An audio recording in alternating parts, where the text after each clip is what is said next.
This time on Boneyard Revivals, we are back to working on our budget trailer. In this rendition of working on our trailer, we're gonna, seal coat the boards. We had a little issue out back with the boards kind of doing a little flip-flop. We're gonna fix that. And then the trailer is also like a worn out pile of garbage, so I guess we should put some new suspension components on it. So let's get to work. Back to work on the budget trailer today. Today we're going to be coating and treating the deck. I have a couple gallons of used motor oil here that I've been saving up for it. So we're gonna hop up here, we're gonna blow all the leaves and other debris off the wooden deck here, and then we're gonna get to coating this thing.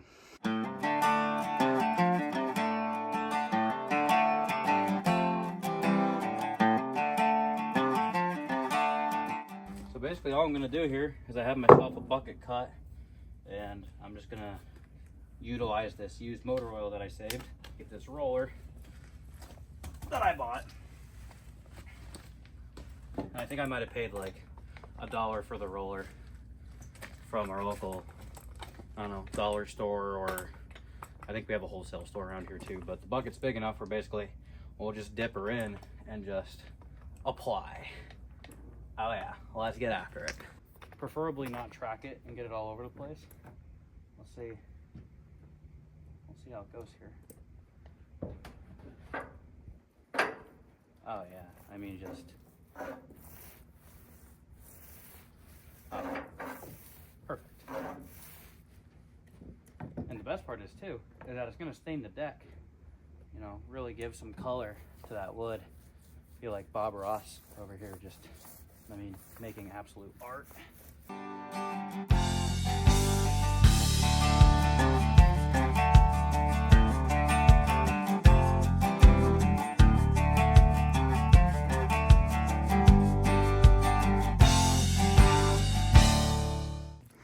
So far, I think we're doing pretty good here. The best part about this is that it's just going to make the board a little more water resistant and just make them last longer, or just try to keep them sealed and keep it watertight.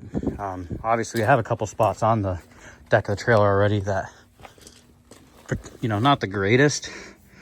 The board's a little soft, and this one has been split since we bought it. We're not in a position right now where I'm going to necessarily replace these boards. The way that I view these things is if the trailer can quote unquote go make me a little money, that's when she'll get rewarded. And part of this is just getting it by for now and then making it just functional. If it's a completely functional trailer, we can go pick up vehicles and, quote unquote make money, then I think it's justified to go buy the boards and replace a couple here and there as we go.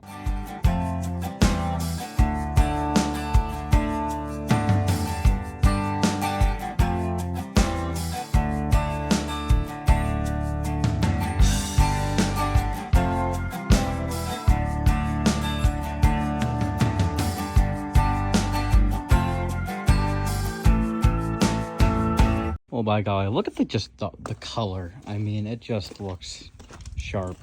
Brand new deck, really. I should list this thing on Old Marketplace for about $6K. OBO, brand new cam Superline trailer with freshly coated deck. All jokes aside, yeah, I think it came out really good. I actually do kind of like that it changed the color. It made it darker. We'll see what happens when it dries and the wood actually absorbs the oil, but I'm actually okay with that color. I kind of like it.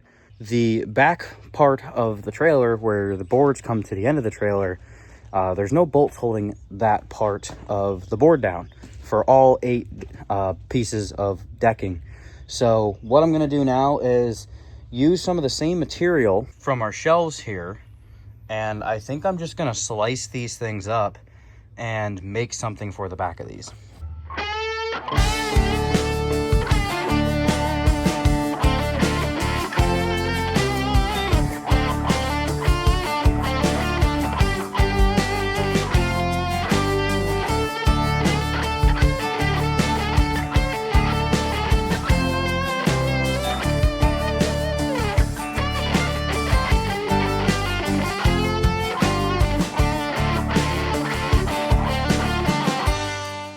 Well, far from perfect, but the boards are not going to be slapping up and down anymore.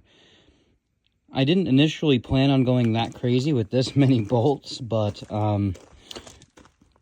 kind of just ended up working out. And there's a part of me that almost feels, just to make it all symmetric and make my brain happy, there's a part of me that wants to go through here and knock 2 more holes in that side and 2 more holes in that side, but I'm good with it, honestly. I think I'm gonna be really, really okay with that, because it does exactly what it's supposed to do. Most of the work's being done by the back 4 bolts, and then the other 4 are just there to keep that lip down. There was way too much of a lip here, but honestly, I think it's pretty decent. The only thing that I'd probably do is potentially paint it with the rest of the trailer, which I would probably say I'd like to be wise, and when it comes time to do that, I'll be smart and pull the bolts, maybe potentially back out, or literally tape the bolts off or do something just so the bolts stay, and then this is paint matched with the rest of the trailer. I think it'd look really good that way. One of the other major issues that we've had with this trailer that was going to be something that we were going to fix at some point, but I found the right stuff to do it, so we're just going to get it done now, is a lot of the suspension linkage components, specifically the shackles and the shackle hardware.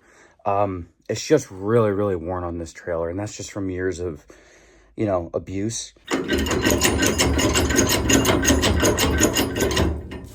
That's more worn out than a $1 bill at a strip club. Good Lord. Just whooped.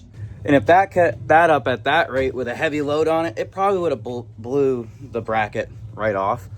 So we have brand new ones here to install, which is really cool about these, is that these are greasable, hence the grease fittings there, and then they have actual bushings. We also have these, which is the new center hanger itself, and then these will attach to the, you know, one of these will attach to the front axle, one of these to the rear, and that's all new hardware and components as well. And like I said, everything's also totally greasable, which is huge, and they also send all these new bolts with you as well, so you can replace everything. I think I got it on sale for like 70 bucks. I think right now, I just checked like the normal listing price. It's like 90, 95 bucks, but I'm willing to pay 100 bucks, give or take, for that kind of an upgrade. Because that's literally the difference between the trailer potentially falling apart or not falling apart. So let's tear apart all that old junk and let's get this new stuff in there.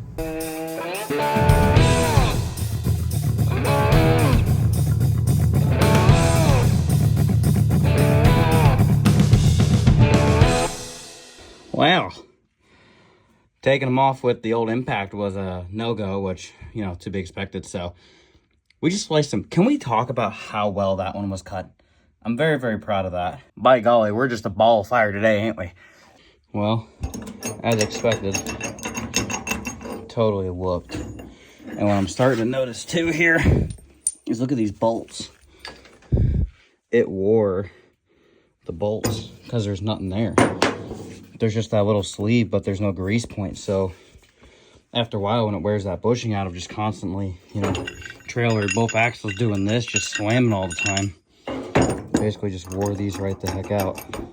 That's one of the things that I'm really excited about for this new one, because what this new one does that the old one doesn't is, instead of having these little janky, crappy plastic sleeves, it has these bronze or brass slide in. So basically these will slide in. Obviously it'll get those little janky inserts, but those will come out and these brass ones will go in. What's nice about these brass ones, or bronze, whatever the heck they are, you see on here they have a Zerk fitting, and what's super cool is basically what it does, it has this little hole here, so when you fill the Zerk fitting with grease, it'll push it up out of that hole inside of, you know, the brass fitting here, so it'll lubricate it. That way it don't get dry, bound up, tight, and then eventually basically prematurely wear itself out like this one did. Well, we got our brass bushings set in. What I ended up doing was I just ended up cleaning up the hole out because of how crusty and rusty they were. And just took a little bit of lubricant, put it in, and this one pretty much slipped in, and I need to hammer it right at the end to just get it to sit the rest of the way. And then this one needed a little more persuasion, but they're in there, so I guess we just need to set that whole assembly in now. Got it. We'll slide up in. New bolt. No, I'm gonna intentionally set these with the grease fitting on the outside. The whole reason why I'm doing that is just so it's easier to get to. I don't know if it actually matters which way it technically goes, but that's the way I'm going to do it just because it makes sense and makes my brain happy that way. I'll try to get this guy.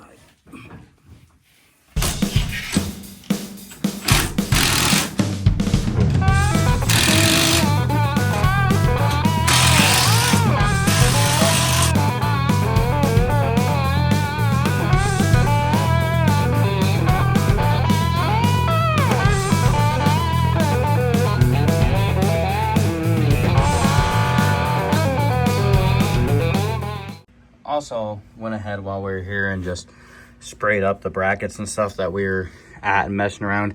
At some point we will be back in here and we're gonna at least paint the rest of the leaf springs and probably at least from, you know, the axle tube from here over. Because one of the next things that we're gonna do in one of the upcoming videos is we're gonna put brand new brakes on this thing. We're gonna be replacing that one. And I didn't realize it until I looked. This has the bracket, although this bracket doesn't look healthy. Regardless, because it actually has the bracket on the rear axle, we're going to upgrade from only having brakes on the front to brakes on both axles, which I'm super excited about. But now that this side's all good, we're going to go tackle the other side and get it done. I mean, just absolutely whooped hardware. Well, just as suspected, totally freaking whooped. I mean, every little part of it. So yeah, it's a good thing we're in here. Check out some of these bolts about how bad and hard this thing was wearing. A good heavy load on that, and it comes down hard right and keeps wearing that hard. That's snapping and that's breaking. So yeah, let's get some new hardware in there. Good Lord, just spanked. Well, here we are. All new hardware installed and grease. So we have the new bushing with the bolt for the back and the front axle, and then we have our pivot in the middle. That's all together and looking good. This thing, I tell you what, good Lord, was this thing hammered. Look at that bolt. Just wow. Okay, this one not much better, but the good news is that it's not like that now. I'm willing to put money on this trailer pulling like a completely different trailer now. Because of course, empty going down the road, I mean, you could hear it just ka-ping, ka-boom, ka-bang, and it's just like, not good. And that's kind of what drew my attention to it, pulling it a couple times empty, and it's just like, that ain't good. And then you kind of crawled in when we had it in here last year, kind of looking at it, and it was like, oh, that will have to be addressed shortly. So adding up all of our totals from last year going into this year, and then adding you know, all the parts that we put on the trailer today, we're only $1,300 into this thing so far. Well, that's going to do it for this video here on Boney Revivals. In the next video, we really need to tackle some brakes, which we have new brake components. We also have ourselves a battery box, a box with a 7-way plug, the emergency brake little tab pull. Well, that'll get her just about wrapped up and fully functional so we can start hauling some stuff. So stay tuned for that video. That'll be coming up in the next couple of weeks here. Thank you guys so much for watching. Remember to get out in the shop and keep wrenching on those projects. Your dreams will not work unless you do. We'll see you next time here on Boney Revivals. Take care.